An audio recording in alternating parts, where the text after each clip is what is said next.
BTV. It's amazing to have you on the couch with me today. And I'd just like you to introduce yourself and your business. Sure, absolutely. So my name is Rachel McMichael, and my friends call me the TechSpert, and I am obsessed with technical strategy. And really what that even means is I'm obsessed with all the things that entrepreneurs don't love. Setting up the sales funnels, getting the systems working, getting the website up, the membership sites. I love and thrive in getting involved in those technical processes. Yeah, well, that's amazing. I'm sure loads of people out there are just going, give me the website address now, and like I'm gonna stop watching. So we'll definitely put your details down below this clip. And yeah, I think it's really amazing because a lot of people get into entrepreneurship because they've got like a calling or a service or a special skill that they want to share with the world, and the thing that stops them a lot is the technical side of it, like how to actually get out to people and how to make your website look professional, and that really holds them back. So you're like I call Rachel the angel. God did a good job when he built Rachel. So it's really fantastic that you have come into this light and really embraced it and moved forward and like really serving all those entrepreneurs out there. It's amazing. Thank you. Thank you. So why did you come into being a tech expert? That's a great question. I love business, and I have created multiple online businesses and really been very passionate about each of those. But what I realized was more than creating my own business, what I really loved was helping other people create their businesses and take their businesses to the next level, because what an impact when I'm not just helping myself and my business grow, but when I'm helping countless other women be able to help and serve and impact so many others. Wow, that's a very strong why. And that's a why that we love as well, so that's great. So when, you said you've had multiple businesses before, but this one is quite a bit different.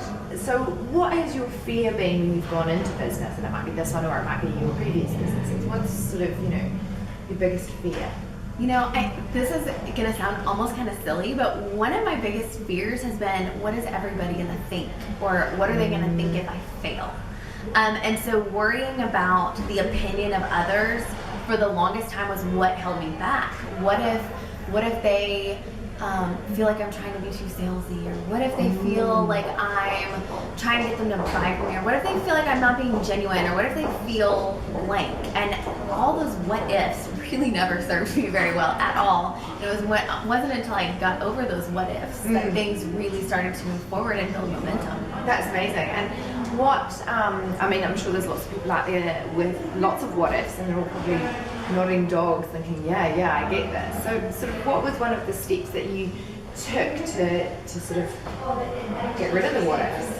I believe that action always removes fear, and by removes I don't mean like gets rid of fear, but action always trumps fear. And so anytime I'm scared of something, I just do it now. Yeah. So if I was scared to send a newsletter, I remember the first sales letter I ever sent, and I was terrified, like shaking, not wanting to push the send button, looking at the laptop, walking off, coming back and looking at it. And I remember when I hit the send button, I literally almost threw up. And then not even 5 minutes later, that fear had like completely vanished. My world was normal again. I didn't get any hate mail from it. I actually sold from it. Yeah. And I remember thinking, why was that so terrifying? Because all it did was benefit my business, benefit the people who I was out there to help and serve, and nobody got mad at me or yelled at me or did any of the million scenarios that I had that fear had played up in my mind. And so action for me always conquers that fear. Yeah, and I think it's quite interesting that you say that action conquers the fear, because as women, when we have children, I don't have my own children, but you have a beautiful daughter, and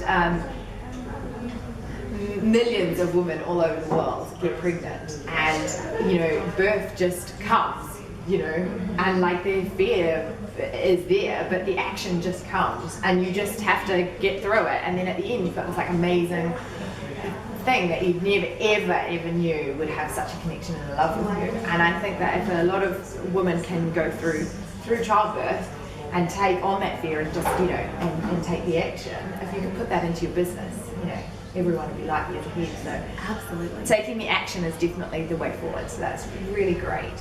And with building your own businesses is always a bit around money, and I'm really passionate about getting people to talk about money and what their transformations were. So what was yours moving into sort of the entrepreneurial world?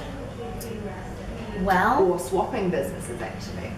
yeah, that's interesting. So I think there's a few different money stories that have come up for me in my business, and I'm sure a lot of people can relate to this. One of them was not wanting to spend money or being worried about spending and investing in my business. And it really wasn't until I started investing in the right things in my business, again, that things exploded. So when you try to hack things together, that's what it looks like, that you tried to hack things together. And when you allow professionals to come in and do the work for you, everything changes. It adds that different element to your business. So not being willing to invest in things I needed to invest in. And then the second one was not charging what it was worth. And I think a lot of women struggle with that aspect. Now, I'm not suggesting that somebody who just started go out and charge $20,000 for a package. Like, that's crazy. And people who do that give online business owners a bad name because they aren't qualified to do that.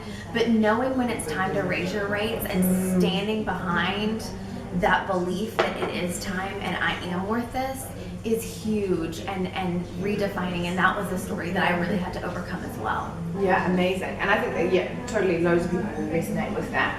And I've talked on a Facebook Live before about as soon as you do raise your prices, then put a mark in your calendar for when you're going to go back and review them. So many people put their prices up and then just leave it like that for a year or 2 years. And all this time they're gaining experience and doing more courses or more knowledge, and it's not reflected. Right. Yeah, so I think that's fantastic. Yeah, and I definitely, I totally resonate with, investing in the right people and not cobbling things together, because especially in the tech side of it, you can waste a lot of time trialing and erroring things, and it's just so much easier to come to someone like yourself and just get it all taken care of, and then you can spend all your time working on what you're actually really good at, and helping other people. So it's fantastic, brilliant. And for the new entrepreneur out there, or the entrepreneur that's already in her business, what's one of your top tips? Stay consistent. Don't give up. I think in the business world, consistent, persistent action will always trump the person who stops and starts and stops and starts and stops and starts. And so if you're willing, if you want to do this and you've got that fire in you to do this, then it's possible for you, and all you have to do is keep going. And don't give up. It's going to get hard. It will get hard. There's nothing in life that's great that doesn't come with some kind of difficulty, and so pushing through the difficulty is what makes you stronger. Continuing when it's really hard is what makes you stronger, and so if you'll stay consistent, it will happen for you. There's no doubt in my mind. Yeah, brilliant. That's a great tip. And I think a lot of people see some results, so they're like really excited about it, and then there's no results, and so then they sort of like give up a little bit, and that yo-yo effect. Yeah, exactly. So consistent and persistent action. I love that. It's great. So the last question I always ask people when they're on the couch with me at Moneypenny TV is, what impact do you want to have on the world?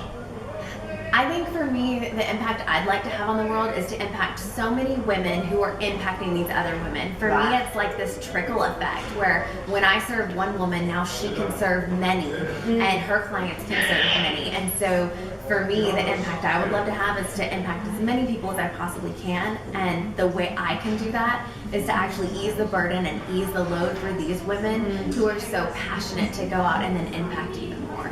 Amazing, yeah. So fantastic business and fantastic service that you provide, and we'll pop the link down below, because I'm sure there's like a million women out there that are going, I need your help, totally, and a lot of laptops won't be thrown out the window when you work with Rachel, so it's fantastic. So thank you very much for being on the couch with me today. It was awesome to have you here. Absolutely, thank you so much for having me. Brilliant. And that's a wrap. As you know, the best conversations happen over at pennycommons.com. And once you get there, make sure that you subscribe to our mailing list. You'll get an amazing freebie at the moment, which is all about handling objections when you get them on calls, so that you can convert these potential calls into clients and bring more money into your business. You'll also get inside tips and special communications from myself before anyone else will, so that you can live the life that you love. You can make money and impact in the world and really live the life that you truly desire. So thank you for watching Moneypenny TV, and I'll catch you next time.